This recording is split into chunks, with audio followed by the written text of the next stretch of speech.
Corporate में सेबी का role है, तो सेबी को राहुल गांधी ने नए सिरे से फिर कटघरे में खड़ा किया। उनकी वीडियो और एक वीडियो में बाकायदा उसमें उन्होंने अपना इंट्रोड्यूस किया है, रिलीज किया है। तो राहुल गांधी का ये जो अब नए सिरे से किया, इसको किस रूप में देखते हैं?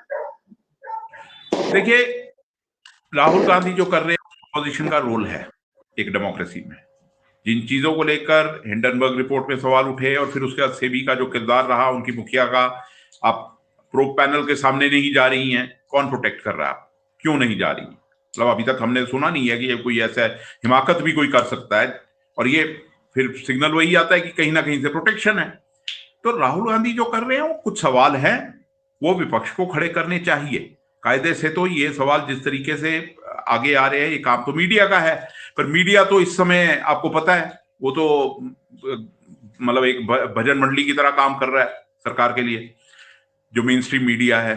तो फिर ये काम जो है कांग्रेस पार्टी कर रही है। अब इसमें देखिए दोनों तरफ चीजें हो सकती है। हो सकता है उनकी कोई इन्वॉल्वमेंट ना हो, और हो सकता है हो, पर सवाल खड़ा करना एक विपक्ष का काम है, और विपक्ष वो कर रहा है, राहुल गांधी कर रहे हैं, तो अच्छी बात है वो कर रहे हैं।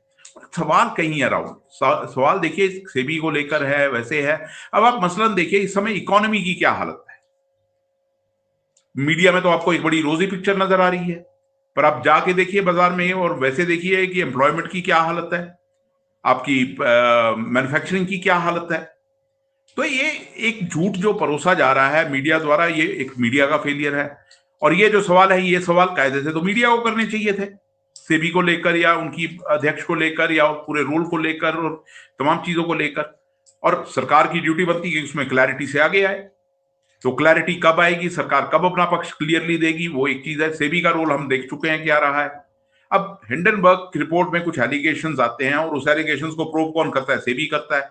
अब सेबी के अध्यक्ष पे मामला आ रहा है, तो क्या आप कैसे कह सकते हैं कि बिल्कुल ये ट्रांसपेरेंट तरीके से इन्वेस्टिगेट हुई चीजें हैं? तो विपक्ष का रोल है। फिर पार्लियामेंट्री पैनल आप उसके सामने पेश नहीं हो रहे हैं। ये किन चीजों की तरफ इशारा करता है? देखो, फंक्शनल डेमोक्रेसी में ये चीजें नहीं होती हैं। अब या तो आपने डेमोक्रेसी को बिल्कुल ताक पे रखा हुआ है कि ठीक है जैसा चल रहा है, मतलब वो बुलडोज करने की कोशिश हो रही है। अगर ऐसा नहीं है तो आप आइए, दूध का दूध और पानी का पानी सामने रखिए। तमाम चीजें हैं जिनको लेकर सवाल बहुत है, और राहुल गांधी यहां अटैक कर रहे हैं। और मैं ये कहूंगा कि शुरू से सबसे मुखर नेता ऑपोजिशन में राहुल गांधी रहे। मैं तो ये भी कहूंगा कि कांग्रेस के भी बहुत से नेता उनके साथ उन्होंने इन बातों को नहीं उठाया, जबकि उनको उठाना चाहिए था। कुछ लोग उठा रहे हैं राहुल गांधी के साथ के, पर हाँ, राहुल गांधी अड़े हुए हैं, अपनी बात कह रहे हैं, और सरकार को उसका जवाब देना होगा। एक चीज और है इसमें कि देखिए, ये अपना काम कर रहे हैं, और ये मुद्दे जो होते हैं ना, ये मास के मुद्दे नहीं होते हैं। अब आप एक मतलब कि ग्रामीण क्षेत्र में जाके पूछें किसी से, सेबी अध्यक्ष, हिंडनबर्ग, क्रोनी कैपिटलिज्म, ये चीजें आम आदमी के मास का इशू नहीं होता है। पर फिर भी क्योंकि ये इश्यूज के जो फॉल आउट होते हैं वो एक एक जनमानस तक असर करते हैं, इसलिए विपक्ष का काम है इन मुद्दों को उठाना। और वो अगर वो उठा रहे हैं तो बहुत अच्छी बात है, वो उठा रहे हैं, और उसका रिस्पॉन्स भी अच्छा मिल रहा है। आप देखिए सोशल मीडिया पे। क्योंकि अब एक चीज और अच्छी राहुल जो हुई है वो ये हुआ है कि खास तौर पे टेलीविजन की क्रेडिबिलिटी खत्म हो चुकी है। वहां साफ कहा जाता है ये चैनल उसका गुणगान करेगा या इसका गुणगान करेगा, सीधी सी बात है। बचा आपका ऑल्टरनेट मीडिया। ऑल्टरनेट मीडिया पे कुछ प्लेटफॉर्म्स है जिनकी क्रेडिबिलिटी है, भले ही उनको जो तो कहेगी कि ये सरकार को गलत कहते हैं, पर सरकार का जो है वो सवाल उठाते हैं, और सवाल उठाना काम भी है मीडिया का, ऑल्टरनेट मीडिया का ही सही। और फिर सोशल मीडिया है, सोशल मीडिया एक दो बार है, वहां पर बहुत से लोग एक सवाल उठा रहे हैं, और कांग्रेस पार्टी कुछ सवाल सामने रख रही है, सरकार को उसके जवाब देने होंगे। आज नहीं तो कल देने होंगे। हाँ, प्रेशर ऐसे ही बनाया जाता है, टूल्स बदल चुके हैं, प्रेशर ग्रुप्स जो हैं वो ऐसे ही काम करते हैं, और विपक्ष को ऐसे ही काम करना चाहिए। जी, ये जो पूरा मामला सेबी की चीफ वाला है, जो जिसको राहुल गांधी ने नए सिरे से उठाया है, क्या इसमें बीजेपी, आपको लगता है कि इस पर कहीं ना कहीं बीजेपी भी इसमें दबाव में है? क्योंकि दबाव में हालांकि पहले से भी रही है, उसका जवाब देते बनता नहीं, हालांकि वो हमले दूसरे से होते हैं। और दूसरी बात यह है कि दुखती रग कहीं ना कहीं प्रधानमंत्री मोदी की है, क्योंकि एक कहीं रिपोर्ट थी शायद मतलब हालाँकि उसकी पुष्टि हुई नहीं हुई है। ये चाइना में जो ये अभी जो डिसएंगेजमेंट हुआ है, इसमें भी बता रहे हैं कि वहाँ कहीं उनका पैर जमाने की कोशिश की है, उन्होंने कोई अपनी कंपनी इनकॉर्पोरेट की है चाइना में? देखिए, चाइना की बात नहीं है। इससे पहले केन्या का आपने देख लिया, किस तरीके से वहां पर प्रोटेस्ट हुए और किस तरीके से वहां चीजें हुई।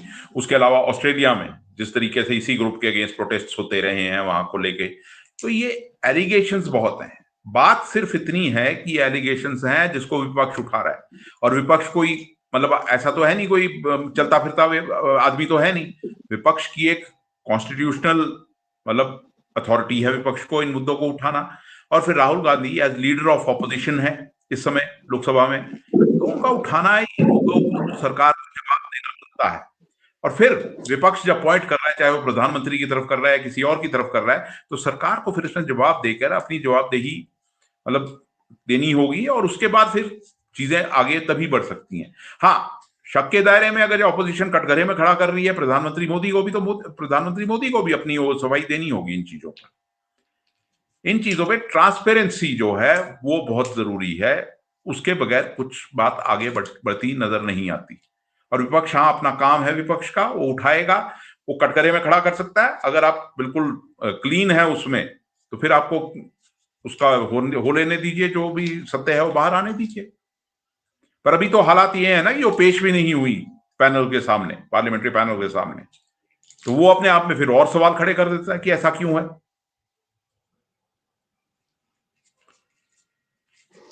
बिल्कुल, चूँकि पार्लियामेंट्री पैनल के सामने पेश न होना, वो अपने आप में और सवाल को जो था जो शक है उसको गहरा देता है।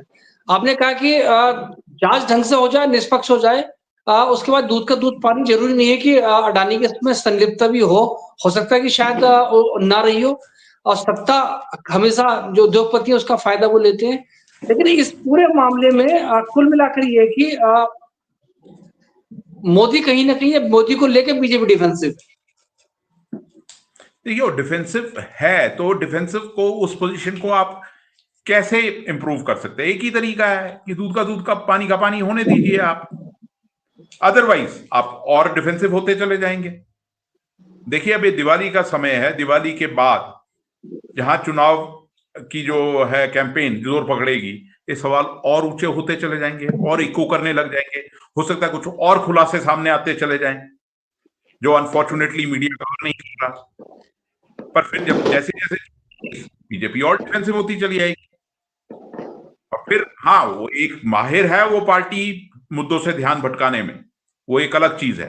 पर फिर भी जो मुद्दे खड़े हैं वो खड़े हैं।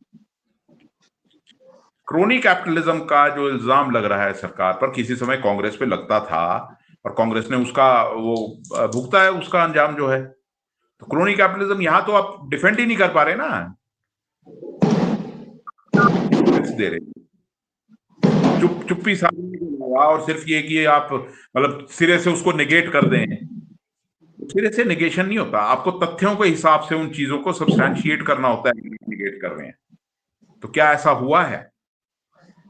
अगर ऐसा होता तो विपक्ष इस तरह की मतलब अटैक उसके तीखे होते चले जाते, और उस अटैक को लीड कर रहे हैं राहुल गांधी।